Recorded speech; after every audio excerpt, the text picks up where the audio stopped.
Isa pang exclusive, arestado sa magkahiwalay na operasyon kontra droga.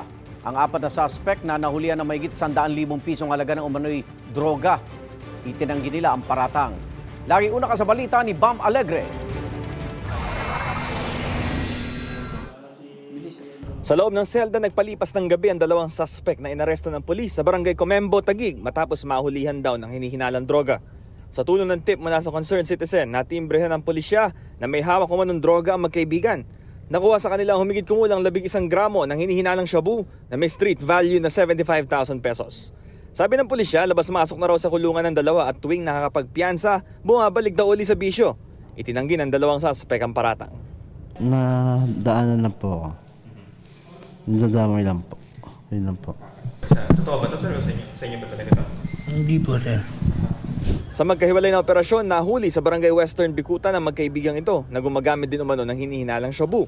Tinatayang 6 na gramo naman ng droga ang nakuha sa kanila. May street value ito na 40,000 pesos. Nangangalakal ng basura ang dalawa bilang hanap buhay pero ginagastos lang daw sa droga ang kinikita ayon sa pulisya. Itinanggi ng mga suspect ang akusasyon sa kanila. Sa bahay lang ho, sir. Ano ginagawa niya bago nito? Lao, sir. Ano masabi dyan, sir? No comment ako, sir.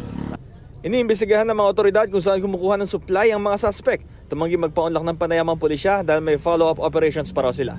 Ang barangay naman, kung sakali na kung malulusutan nila, kasi small amount pa lang naman, baka naman pwedeng magbagong buhay na sila. Huwag na nilang gawin yung pagbibinta o paggagamit kasi talagang malaking kawalan sa kanila yun at bawal po yan sa batas. ito ang unang balita, Bam Alegre para sa GMA Integrated News. Igan, mauna ka sa mga balita, mag-subscribe na sa GMA Integrated News sa YouTube para sa iba't ibang ulat sa ating bansa.